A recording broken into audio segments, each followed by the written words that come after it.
Sarah and I had been married for 7 years. We graduated from college together and got married within a year. Both of us had decent jobs, and we were saving up as much as we could for our first home. We didn't have any children yet.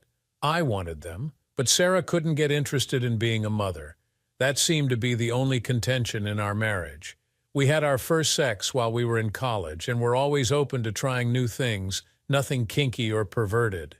Our sex life was active and fairly constant until about 3 months ago. What brought us together in college was bird watching.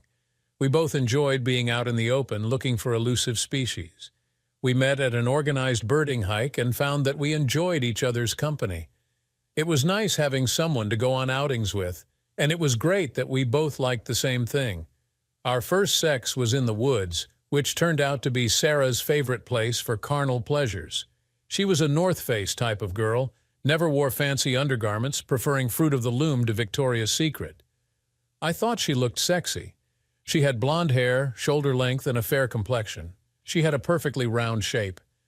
I had a feeling that one reason she wasn't anxious to have children was because she was afraid of losing her beauty. Another thing I liked about Sarah was her thick, dark hair. She was hesitant about shaving the excess hair on her body because she feared it would grow back thicker. That was fine with me because I thought it added to her charm. I loved her deeply. I'd been engrossed in my work for a while and guess I was putting in too much overtime. Sarah was getting home from her work a lot earlier than I was. She would change clothes and go to one of our favorite birding spots until the setting sun made it too dark to see. She always kept a log of the birds she saw. Usually there was nothing interesting or unusual, but she felt it was important to keep good notes. She was almost obsessive about it. I got home after dark and usually fell asleep on the couch while we watched TV. I was just working too hard and was not being a good companion or husband. After a few days without sex, I would expect her to get frisky. This wasn't happening. She seemed relieved that I wasn't trying to have any physical contact. That was when I started to worry. I never played team sports when I was growing up. My parents tried to get me interested in all sorts of activities with other kids my age. The problem was, I had a bad temper. I would fly off the handle at the slightest provocation and would attack any kid who pissed me off. By the time I finished high school, I had learned to keep it under control. My wife didn't know about the problem. It seemed like she never did anything to push me over the edge. I guess that's why I was attracted to her. My parents never said anything to her about it. I rearranged my workload and schedule so that I would have more time to spend with Sarah. I explained to my boss that I had overextended myself and he completely understood. Now, I had to try and make things right with my wife. I had no reason to suspect her of being unfaithful, but I did feel that she was unhappy with the amount of attention I was showing her. "Sarah, are we overdue for a vacation?" "No, I don't think so. I guess we could squeeze in a short one if you can find the time." "Well, I was thinking a week or two, someplace quiet and romantic. I feel that we haven't been spending any time together lately." "Maybe a 3-day weekend, Mike. But I don't think either one of us wants to be away from work any longer than that. I think it is important that we stick to the plan to get the down payment for the house. Your long hours and overtime have helped to build up the pot, and I would hate to see us backslide. Sarah, the house is important, but I feel that we haven't been spending enough time together. When I get home from work, I am too tired to be good company, and we spend the weekends doing house chores and shopping. Darling, I think you are making a big deal out of nothing. I will be more than happy to take a short trip to someplace close, but I am just not up to going on a full-out vacation. I don't feel ready for it. I guess I am just worrying too much. I want to make sure that I am doing everything I can to keep you happy." "I am happy, Mike. I will let you know if things start going downhill so we can nip it in the bud. We have enough real problems without making up imaginary ones. I hope you are right. I don't want you getting a wandering eye." She flashed me a little twinkle when I said that. Well, that was my big attempt at making my marriage better. I did a lousy job. I guess I wasn't any better at fixing things than I was at figuring out that things were wrong. I didn't mention anything about my new work hours. I made a weak attempt at having sex that night, but she had a headache. Before going to bed, I checked Sarah's birding log. It appeared that she was going out regularly, but her sightings were virtually non-existent. I have a small Yamaha 250 motorcycle that I love. It is quick, quiet, and easy to handle. It isn't obnoxious and clumsy like the big Harley. It always starts and is trouble-free. That day I drove it to work. Sarah usually got home about 5:30. Around that time I told Jill, my secretary, I would be down in the archives for the rest of the day.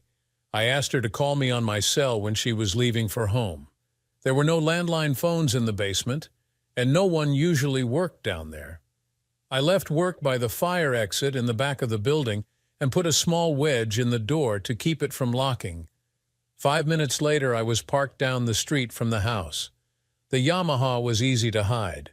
My wife came home at the regular time, changed clothes, and was off to her birdwatching site within 10 minutes. I pretty much knew where she was going, so I didn't follow too closely. 10 minutes later, her Subaru was parked at the Whispering Pines main trail parking area. A black Mercedes was sitting close by.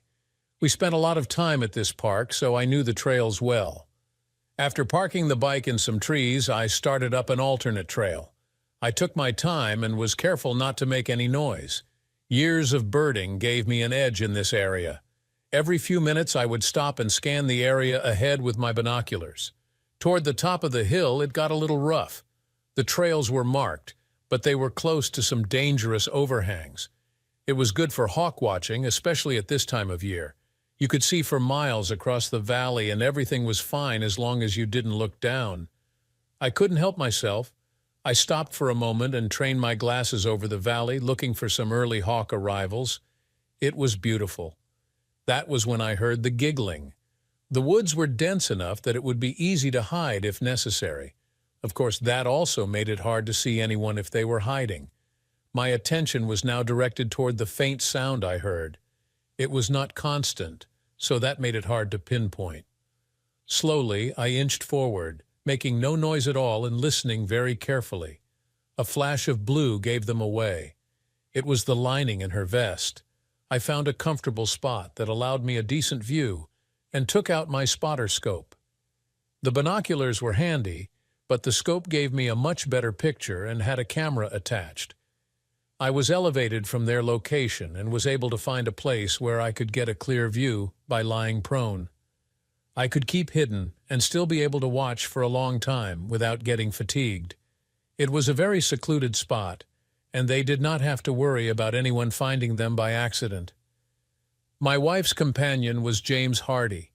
He joined Sarah's firm about 4 months ago. I met him at a few company functions. He was a pleasant enough guy, and I actually liked him. Of course, my feelings for him were changing rapidly. He had a nice wife, quiet but attractive in a mousy sort of way, and 2 young boys, grade school age. I liked his boys and wished I had a couple just like them. Why would a guy with a perfect family like that want to mess with my wife? James spread out a blanket while I got comfortable. In no time at all, Sarah had slid out of her jeans and panties. They were out of good hearing range, but I could still make out some giggling and laughter. Sarah had one of her legs propped up, giving me a good view. She was taunting him as she pulled her knees up to her chest, holding both legs right below the knees. They both started having sex. I got a couple of good pictures while he continued to please her. At some point, I noticed that there was nothing romantic or loving about what they were doing. It was sort of like watching 2 dogs screw. At this point, I realized that I was not getting excited about watching these 2 people screw, but I was starting to get mad. The initial shock of what was going on had worn off, and now the anger was growing. I guess I should have just rushed down off, let my temper take over, and corrected the situation, but I forced myself to endure it. I had no plan and was going to have to play it by ear. It didn't take him long to finish up, and after laying on the blanket for a few minutes, my loving wife gave her coworker a blowjob. There was a little more giggling, and they started to get dressed. The whole tryst took less than an hour. Sarah gave him a little kiss, not like a lover, but like a husband. He was getting the blanket together as she started to walk away. It appeared that they felt it was better if they came and left separately. I was out of the way, and she did not notice me lying there. I quickly gathered my things together and walked down the path behind her, far enough so she couldn't see me. I stopped by the Hawk Hill overlook. It was a flat rock that stuck out over the valley below. The drop was at least 300 feet. A beautiful spot, but dangerous. I was standing there looking out with binoculars when James came walking down the path.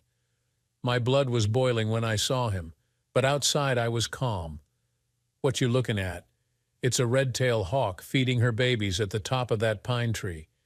He glanced over that way but couldn't see anything. "That tree right over there, the one full of pine cones, I still can't make it out." He moved a little closer to the edge and leaned over. Then he looked back at me. "Don't I know you from someplace?" "Yes, we met before. I'm Mike Davis, Sarah's husband." His eyes went wide open. The last thing he said was, "Oh," as I gently pushed him over the edge. Everything went in slow motion for the next few moments. It seemed like it took forever for him to reach the bottom when, in fact, it was probably about 4 or 5 seconds. As I looked over the edge, my cell phone rang. James was lying face down, and his leg was up under his body in an unnatural position. I studied him for a minute, fascinated, as I answered the phone. "Hi, Jill. What's going on?" "I'm going to leave now." "Are you going to be down there all day?" "No, I'm finishing up now. I should be back upstairs in about 10 minutes. "Okay, I left 2 letters on your desk that need to be signed. I have to mail them out first thing in the morning." "No problem." "Thanks, Jill. I'll see you tomorrow." It took me longer than 10 minutes to get back to the office, but it didn't matter since Jill was gone anyhow. I signed the letters she left before going home. I changed from my hiking shoes to a pair of Oxfords. The boots went into a dumpster a few blocks from work. Sarah was surprised to see me home so early. They didn't find James' body until the next afternoon. It was on the evening news, and Sarah was broken up by it. He didn't come into work today. Everyone was wondering if he was sick, but his wife said he didn't come home yesterday. What the hell was he doing up on Whispering Pines? He wasn't into bird watching or anything like that, was he? Sarah stammered a little.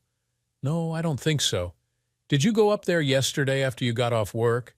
She hesitated. "No, not yesterday. I had some laundry I wanted to catch up on. I wonder if anybody saw anything. There aren't too many people there during the week. Oh well, I guess I better get the black suit out of mothballs." Sarah gave me a quick glare. She appeared to be upset because I was being a little flippant about James's demise. "Sorry, honey, I know you guys work together, and I didn't mean to take his death lightly." That night, I noticed her softly crying after we went to bed. I didn't say anything. 2 days later, I got a visit at work. "Hi, I'm Detective Jake Collins. Do you have time to answer a few questions for me?" "No problem. What can I help you with?" "Mr. Davis, did you know James Hardy?" "He works at the same place my wife does. We are not friends or anything, but we have met at a few social functions." "Is this about his accident on Whispering Pines Tuesday?" "We are just trying to tie up some loose ends." "That's fine, but I don't see how I could help you.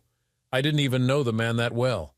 It appears that your wife was close friends with Mr. Hardy, and we are just trying to make sure that you were not upset with their relationship." "What relationship?"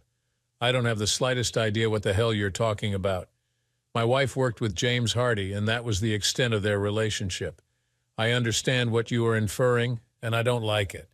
If you're going to make statements like that, I hope you have some facts to back them up. We talked to your wife this morning, Mr. Davis. She was with James Hardy on Whispering Pines Tuesday, just before his accident." "Not possible. I asked her yesterday, and she said she was at home doing laundry. I don't think she wants you to know about their relationship." "Damn it, there you go again. I told you not to make accusations about my wife like that." "It's not an accusation, Mr. Davis. Your wife told us this morning that she had been seeing James Hardy for over 2 months. Seeing how?" "We didn't get into that, and if we had, I wouldn't feel comfortable discussing it with you. That is something you and your wife are going to have to work out. Are you trying to make a point here, or do you just want to piss me off?" "Relax, Mr. Davis. It is not our intention to upset you.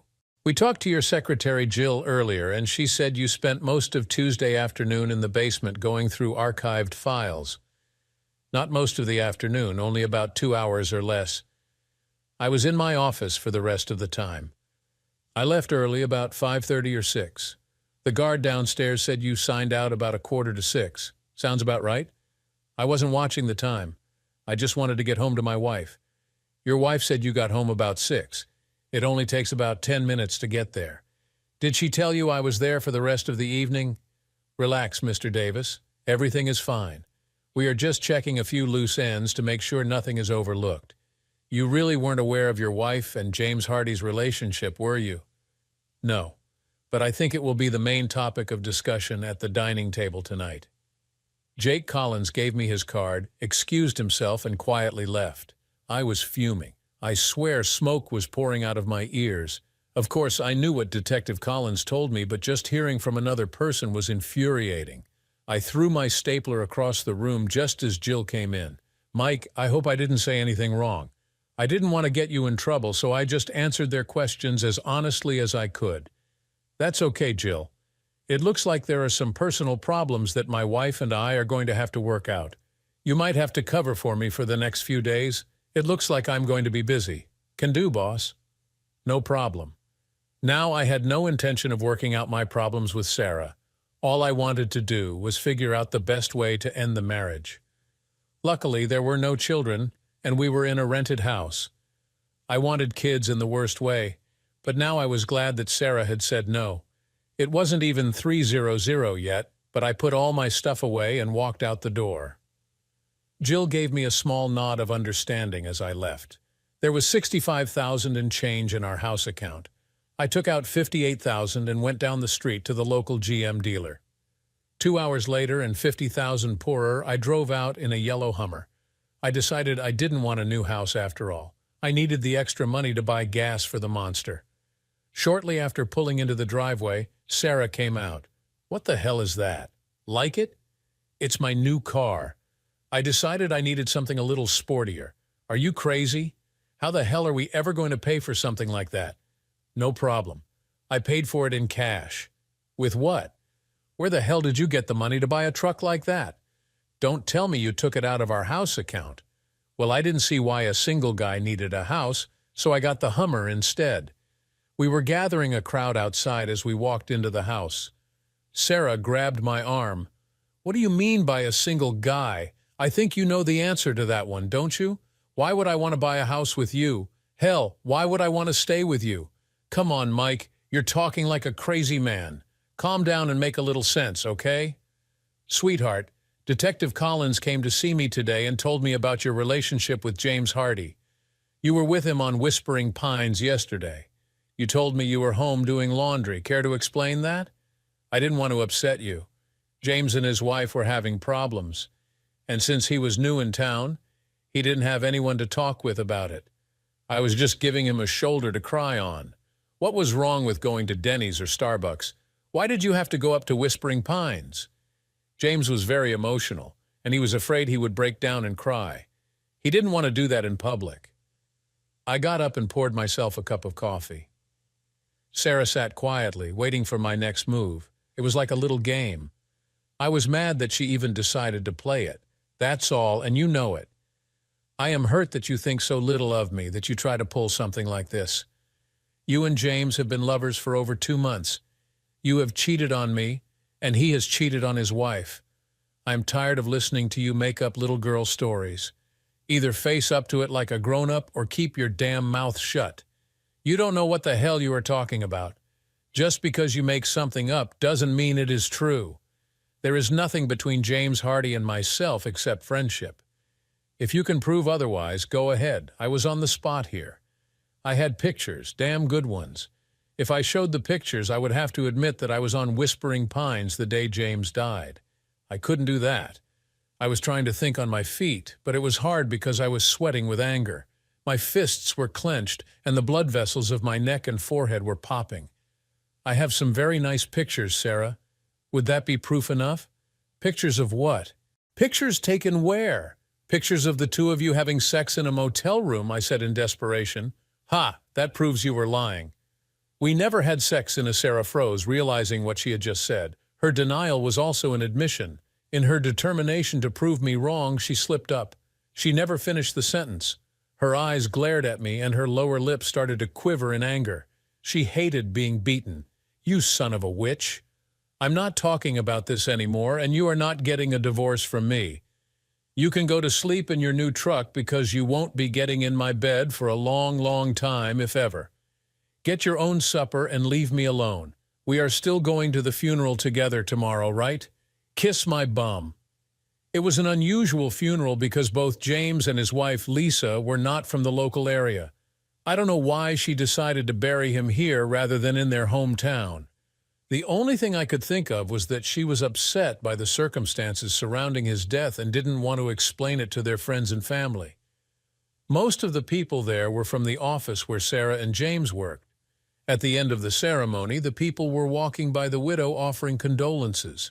As we approached, Lisa sent the two boys to stand with a friend nearby.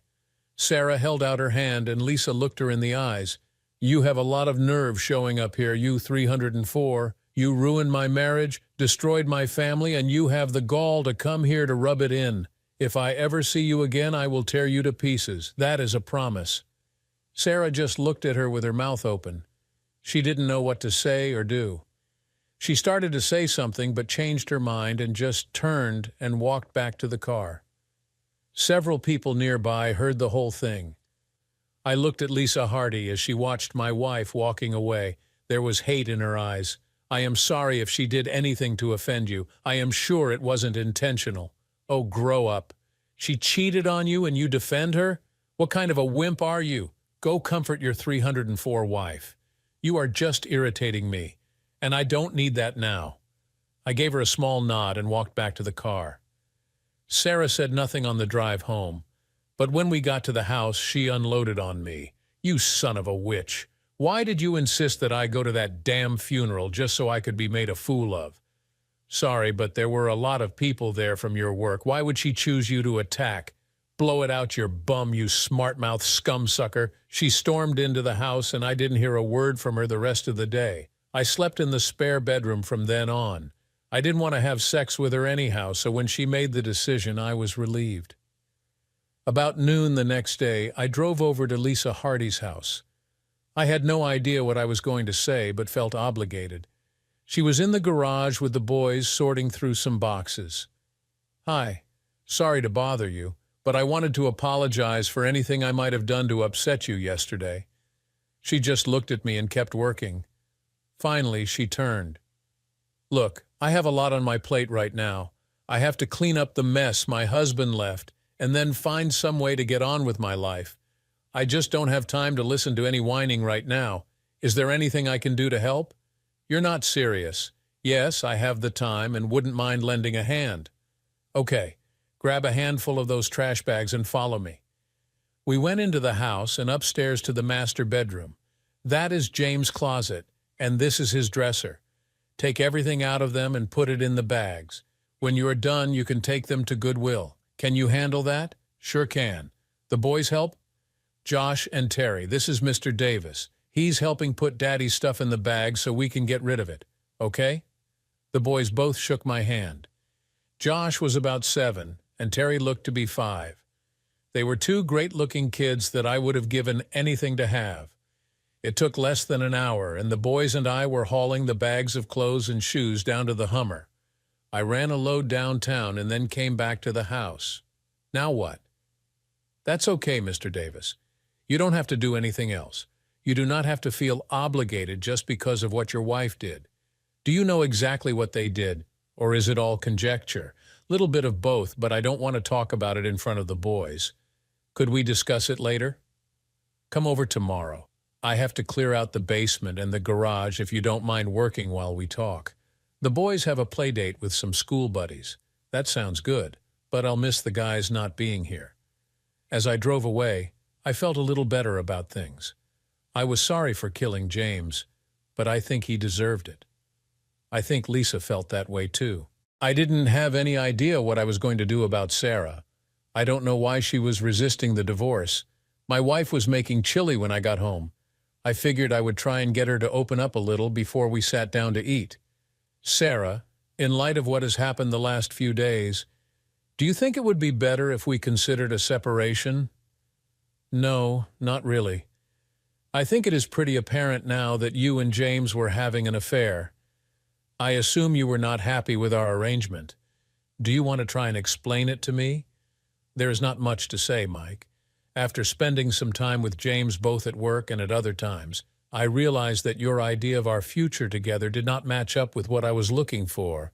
You envisioned me as a domestic goddess, popping out babies right and left, and I wanted something more. I was always hesitant to discuss it with you because I never wanted to say or do anything that would make you unhappy. James was having the same problem with Lisa. She wanted what you wanted, and I wanted what James wanted.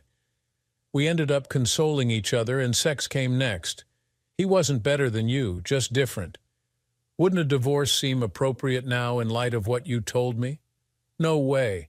I have no intention of giving up my home and all the comforts of marriage just because we disagreed. I intend to stay here. You can't throw me out because I haven't done anything to justify it. I don't think you will leave, so we will just have to get used to staying in the same house together and putting on the image of being a married couple. I'm not ready to call it quits yet. For heaven's sake, why not? I don't want to talk about it anymore. Sit down and eat. There was no conversation during supper. The meal was unusually quiet. I downed 2 long necks because the chili seemed to be especially hot. About 2 hours later, I started to get stomach pains. I made several trips to the bathroom and finally started to throw up. I noticed there was some blood in the bowl.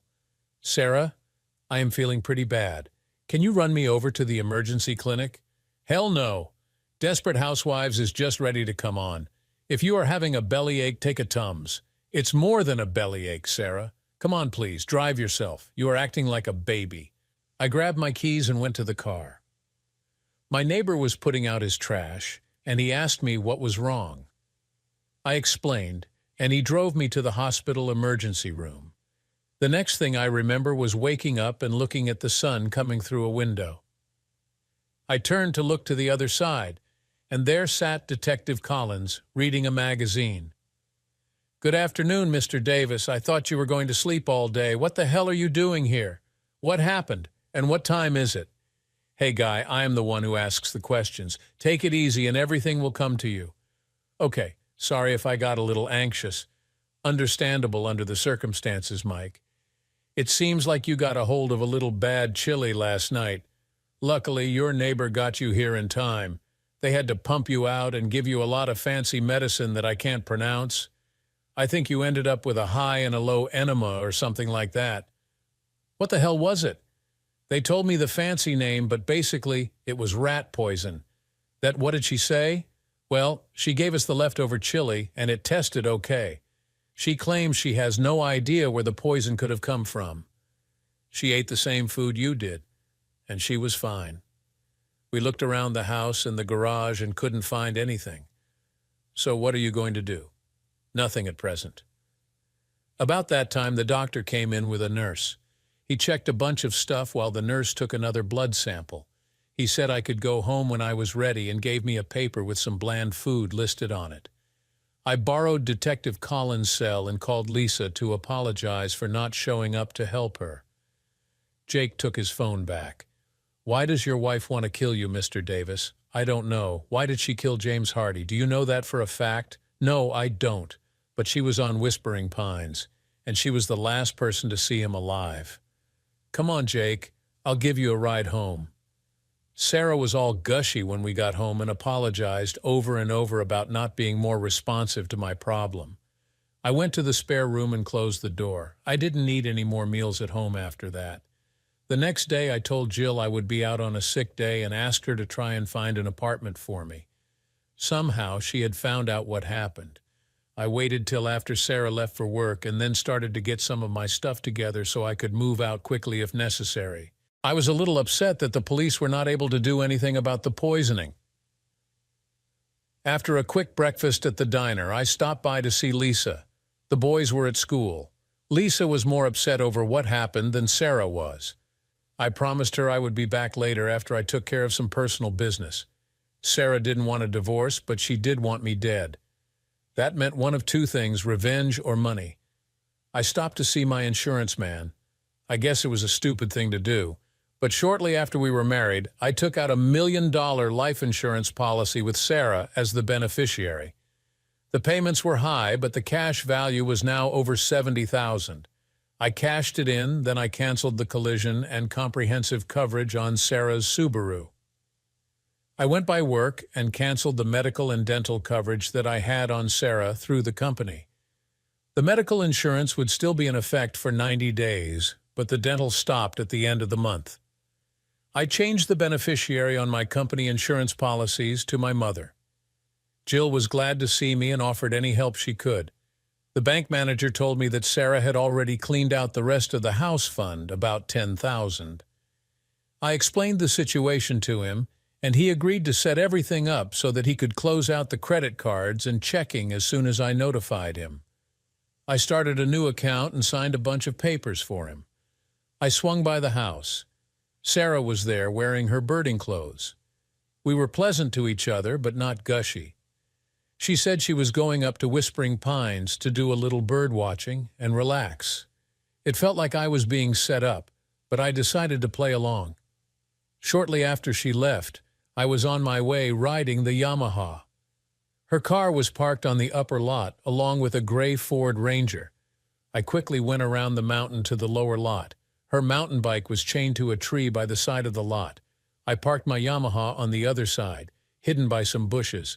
I hated the uphill hike, but it only took a few minutes. Sarah was standing behind a rock outcropping, talking to a guy who was carrying a small shotgun.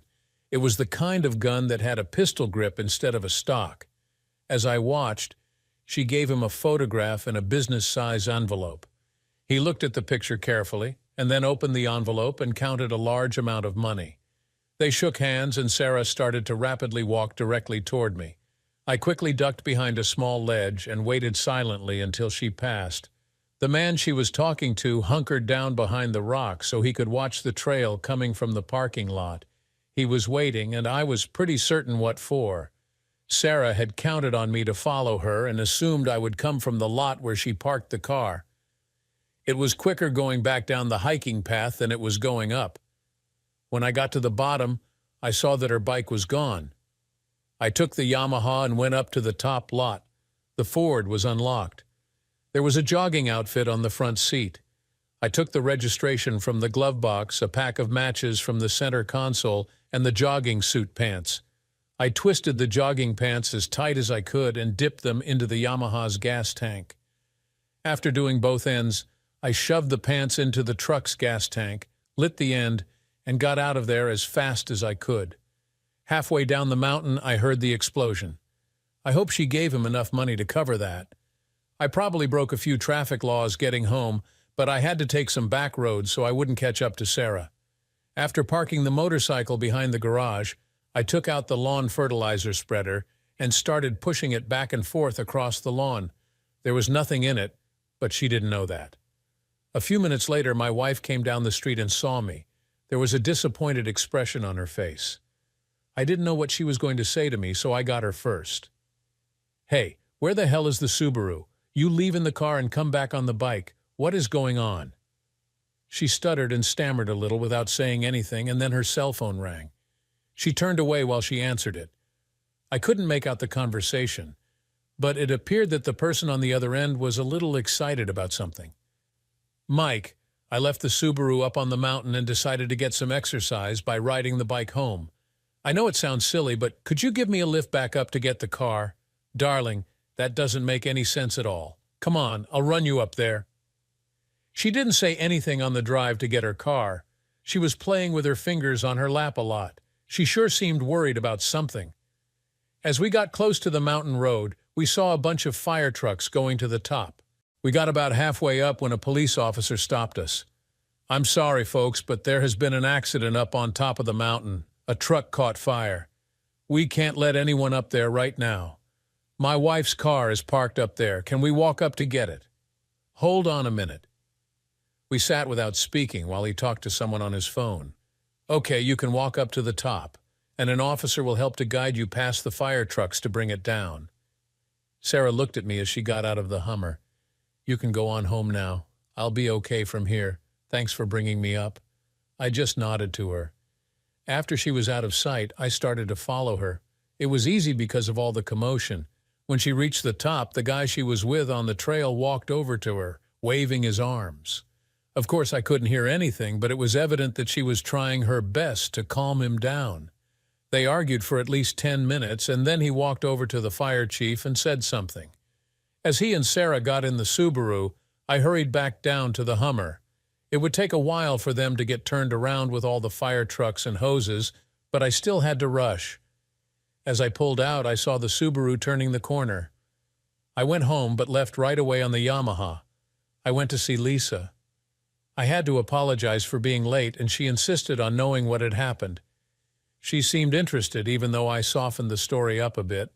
Josh and Terry were glad to see me and were more than eager to order pizza for supper. We spent a couple of hours getting things up from the basement for the yard sale. The boys worked hard and didn't complain at all. I wish they were mine. I had Lisa drive me home about 9 and left the motorcycle at her place. Sarah didn't get home until late. I didn't ask where she was. Early the next morning, while Sarah was taking a shower, I removed the SIM card from her cell phone. After she left for work, I called the banker and told him to close out the accounts and the credit cards. I went to the cell phone office and terminated her service after paying a $200 cancellation fee. At the end of the day, the landline phone would be cut off, as well as the DSL and cable TV. I notified the landlord that I was moving out and told him he could keep the deposits because of the short notice. I mentioned that my wife might be staying and that he should contact her about a new rental agreement. The water and electricity would be turned off at the end of the week. It only took a few minutes to load my things in the Hummer, and I was on my way to the apartment that Jill had found. Jill left a note at the new place that Detective Collins wanted me to call him. I went down to the station and found his office. Well, Mr. Davis, you still alive? What is that supposed to mean?" Jake Collins laughed a little. He seemed to be enjoying my dilemma. "Do you know a man named Bobby Terrell?" I can honestly say I never met the man. I reached into my pocket and handed him the registration from the Ford. He looked at the form and said, "Very interesting," using a lousy Charlie Chan impression. We both laughed. "Mr. Terrell and your wife have been having a lot of telephone conversations lately. She called him 6 times and he called her 4 in the last week. Your wife also removed $112,000 from a savings account 3 days ago. Bobby Terrell is an ex-con who makes a living by killing people. We sort of keep an eye on him, and we were surprised when we noticed this connection. Is there any particular reason why your wife wants you dead, Mr. Davis? There was until yesterday morning when I canceled a $1 million life insurance policy. Doesn't she know you canceled the policy?" "I don't think so. Bobby is good at what he does, and I am impressed at the way he handled it. I assume he has already been paid, but I don't know if he will still try and finish the contract since he lost his truck. I just wanted to let you know that we have talked to him. I told him if anything at all happens to you in the near future, I will immediately pick him up. He did not appreciate the attention. We also recommended that he take a vacation for a while. I'm not sure that this will discourage your wife, though. I've moved out of the house. I don't know what else I can do." Jake leaned back in his chair. "I think there is still something that you are not telling me, Mike. All the pieces don't fit together. Just watch your back." I went straight to see Lisa. She agreed to go for lunch, and I was glad she liked sushi. I tried to explain to her what was going on, but I was being a little too cryptic. There was so much I wanted to tell her, but couldn't. She gave me a few quizzical looks at times, and instead of explaining, I would change the subject. It was a long lunch. She didn't have any trouble talking me into coming over for supper that night. I apologized to her for talking gibberish, and she just laughed it off. I felt comfortable with her. The next morning, I decided I was ready to get back to work. I had a good time the night before with Josh and Terry. Lisa and I planned a big weekend together, and I was looking forward to it. Funny, but I didn't miss Sarah at all. In fact, I was relieved that I didn't have to face her anymore. It was only a short drive to work, and I had a big grin on my face as I pulled out in the Hummer. Things were going well. The big monster picked up speed nicely, but as I started down the first hill, I noticed something strange. The brakes were not responding at all. I have seen movies where this happened, and I always thought how stupid the drivers were because they couldn't stop the car. I reached up to turn the key off, but couldn't because it was in gear. You have to be in park to turn the key off. The Hummer was going faster. I calmly grabbed the shift lever and pulled it from drive to low. That caused a lurch and a shudder, but it still kept picking up speed. I was approaching traffic and a lot of cross streets. I was going a lot faster now. There was a cemetery on the left side with a grassy bank going up off the street. I steered for the bank and yanked on the handbrake at the same time. The Hummer did a 180, and as soon as it hit the bank, it flipped over. Everything went black. For the second time in a month, I was waking up in a hospital room. I heard myself and sensed some commotion around me. Instantly, a nurse was looking into my eyes, and then there was a lot more commotion in the room. There was now pain, a lot of it. I was glad I was getting attention, but at the same time, I wanted everybody to leave me alone. What a confusing mess. At last, it appeared that someone of stature had arrived, a qualified doctor, I was guessing. I struggled to open my eyes and look around the room. There was a flurry of white coats, but down at the end of the bed was Lisa. I felt better. There was a lot of adjusting and checking, and all of a sudden, I was sleepy as hell. The next time I woke up, everything was quiet. I tried not to make any noise because I wanted to avoid the commotion. I slowly opened my eyes and peeked out. It was nighttime, and things were relatively calm. The room was empty except for Lisa, asleep in a chair at the side of the bed. Everything in my body hurt. I turned my head toward Lisa. "Hey, are you awake?" She looked up and smiled. "No, I am fast asleep and dreaming. Thanks for being here. No problem." I closed my eyes and went back to sleep. When morning came, I woke up normally but still hurting. There was a full medical team in the room, but no Lisa. I had not expected to see her at all. The doctors were full of questions. "Does this hurt? Does that hurt? Can you see this?" I answered all their questions, but no one was there to answer questions for me. I asked about Sarah. She showed up at the hospital to sign the admission forms, but no one had seen her since. I was in the hospital for 2 days before I woke up. Lisa was there every day. Detective Collins checked on my status daily. I had a concussion, a broken collarbone, a broken left arm, and 3 broken ribs. There were various internal injuries, but nothing life-threatening. Their biggest concern was that I was unconscious for 2 days. I was hungry as hell and finally got somebody to bring me some soup. I was able to feed myself and drink a little ginger ale. My throat felt like raw meat. Jake showed up a little later. "I thought you were watching my back." "Sorry, we didn't see that one coming." "Do you have any idea what happened?" "Well, someone cut all the brake lines on the Hummer and then disconnected the airbags front and side. You went through the windshield, and the seatbelt broke 3 of your ribs while you were leaving. The good thing is, nothing caught on fire. The bad thing is that the Hummer is totaled. Hell, I didn't like it anyhow. I just bought it to spite Sarah. Speaking of your wife, do you know where she is? I haven't seen her since the day before the accident. They said she signed the admission forms here at the hospital. How did she know to do that?" I went to the house and got her. I tried to call her, but she didn't have any phone service. She wasn't too happy about that. After signing all the papers, a uniformed officer took her home. I asked her if she wanted to see you, and she said it wasn't necessary. "Well, it looks like you saw her since I did. Did she leave town?" We went to the house and looked around. Her purse was there with a lot of money, almost $8,000. She left her driver's license, credit cards, and all her personal stuff. I don't think that she would leave town empty-handed. We just think she is missing. Any idea how the Hummer got screwed up? We have no idea. Bobby Terrell? No, believe it or not, Bobby Terrell was in a hospital in Philadelphia. It seems that a couple of goons snatched him and took him to Philly. They explained to him that they did not want anything to happen to you. Who do you know in Philadelphia, Mike? Damn, Jake, I don't know anybody in Philadelphia. Honest, I have no idea who you are talking about. I believe you. Look, I gotta run. If you need anything, let me know. How about a guard on the door? We both laughed a little. As Jake left, Lisa came in. "Hi, the doctor said that you could leave tomorrow as long as you have a place to go. I told him you would be going to my place. One of the nurses gave me instruction sheets, so I know how to take care of you."